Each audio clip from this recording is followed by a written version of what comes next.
time for the Longines Chronoscope, a television journal of the important issues of the hour, brought to you every Monday, Wednesday, and Friday. A presentation of the Longines Whitnor Watch Company, maker of Longines, the world's most honored watch, and Whitnor, distinguished companion to the world-honored Longines. Good evening. This is Frank Knight. May I introduce our co-editors for this edition of the Longines Chronoscope, Mr. William Bradford Huey and Mr. Henry Hazlitt. Our distinguished guest for this evening is General Frank L. Howley, former first military governor of Berlin. Well, General Howley, you rose to fame in Berlin when you talked tough to the Russians and did so much to make a success of the airlift. In your new book, you answer some very important questions, and I'm hoping you'll answer some more tonight. I'd like to begin by asking, as a leading question, do you think we're going to win this war against Russian communism? Yes, I'm an American, Mr. Hazlitt. I'm not very good at being a pessimist. Well, what do you think we'll have to do to win it?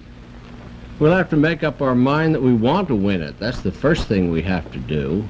Well, is there any general policy that we have to change to win it? Have we been following the wrong policy up to now? Yes, we have to change from the point of view of getting an even break or a stalemate into the idea of winning. And that's very American. Who ever heard of an American who wanted to have a tie score in a football game? Well, the $64 question there, sir, is can we win this war without large-scale military action?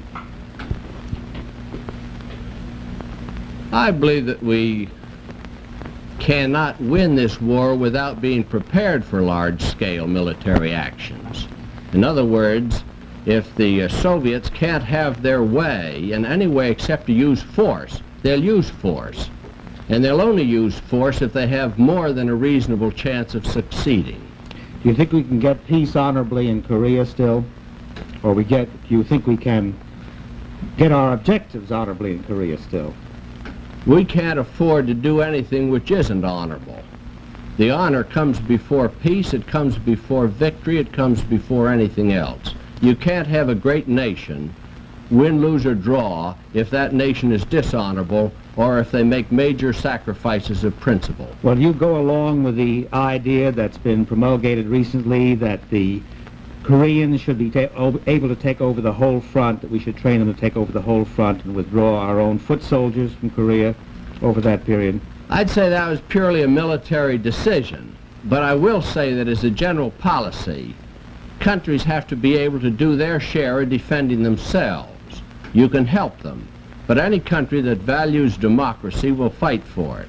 And if they won't fight for it, if they aren't willing to go through valley forges and things of that sort, I question that they deserve to have democracy. General Howley, you've had probably as much experience as any American has directly with the Russians and in figuring out how they think. Now, do you think that there is any likelihood of their launching a war in Europe in the near future? There are a great many minds that are trying to work that out. They'll only launch a military operation in Europe if it's going to succeed and they can't get what they want in some cheaper way. A bunch of pamphlets is a cheaper way if they can cause an internal revolution in Iran. That's much cheaper than a military operation. And your feeling is that as long as these cheap ways show results, they won't try a more expensive manner. That's right. And the more expensive military operations are, the less chance they'll use. Well, what about the nature of their military preparedness in Europe? Do they have good divisions in Germany now, for instance? Yes, I would say that they do have good divisions. They certainly have good divisions in terms of 10, 15, and 20. I don't believe that their economy is such that they can have unlimited numbers of crackerjack divisions. I don't think the intelligence of their people gives them depth of mechanics, for example. Well, do you think the Germans can be trusted on our side in the event of a showdown? I don't trust anybody too much. I think we can trust the Germans to do what is best or what they think is best for Germany. And we're in the position that what is best for Germany is that Germany live up to agreements and stick with the West rather than the East. So that it won't do the Germans much good to play hard to get and try to play us against the Russians? Or they probably won't do much of that, do you think? Oh, they'll do that. That's international bargaining. They'll do it, the French would do it, and I think maybe we'd be smarter if we did a little more of that sort of thing. Back in 1945 and 6, sir, I believe you were one of the Americans who was trying to make pacifists out of the Germans. How well did you succeed? We succeeded fairly well, and we were quite sincere. I mean, we really believed that pacifism would work, and it's one of the tragedies that, due to the efforts of Russia, we have had to resume an assumption that military operations may be necessary. In other words, that the policies that you followed in 1945 and 6 you think were correct. That what was wrong was Russia's attitudes. Yes, and from our point of view, we were suffering under a great illusion. We thought the Russians were the kind of persons we wanted them to be. Well, do you think the French will do what we expect of them?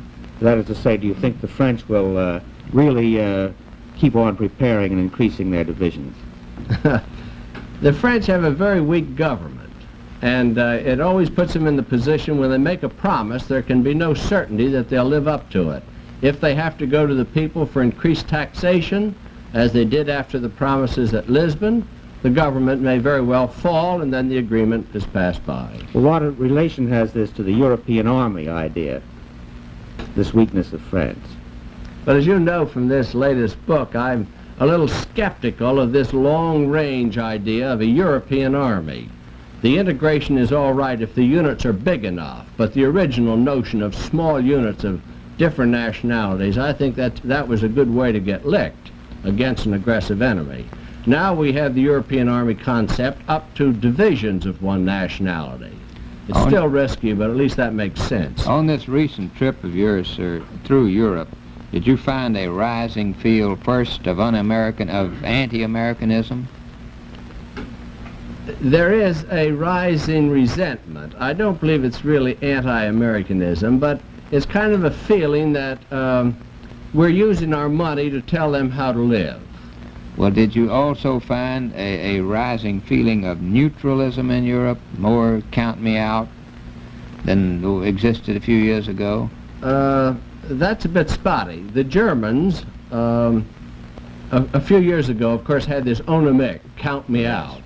And according to Theodore Blanc, who's sort of responsible for whatever rearming they do, at the moment the sentiment is, unfortunately, not without me. Leider ohne mich. In other words, they're getting a little more fatalistic. They don't want to join anybody's army, but well, a little more. But how about the internal condition of the countries on our side? Is communism gaining or losing in France, for example?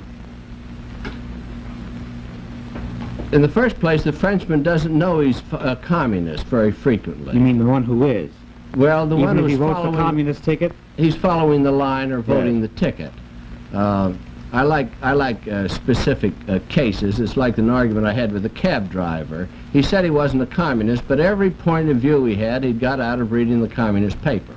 From the point of view of circulation of the two communist papers, the circulation has fallen of the morning paper, L'Humanité, and the afternoon paper, Ce Soir. It's fallen from about 800,000 down to about 300,000. So that's indicative of a decline. The actual vote didn't fall much in percentages over a period of 4 years, though, did it? It's pretty hard to tell much about French voting. It's so complicated. Well, how about the Italian situation on communism? I don't believe that I'd like to comment on the Italian situation. I didn't visit there this last summer, and while I didn't do any visiting in order to get new ideas, at least I checked up on my notions and convictions, and I didn't go down to Italy. Among our own troops there, sir, on your visit, the 6 divisions that we have in Central Europe, are those good troops? What's the condition of our troops there? I'd say, Mr. Huey, that our soldiers, we can be proud of them. They look good, they're magnificent in behavior on trains. You can't tell the difference between officers and men, they're so well dressed.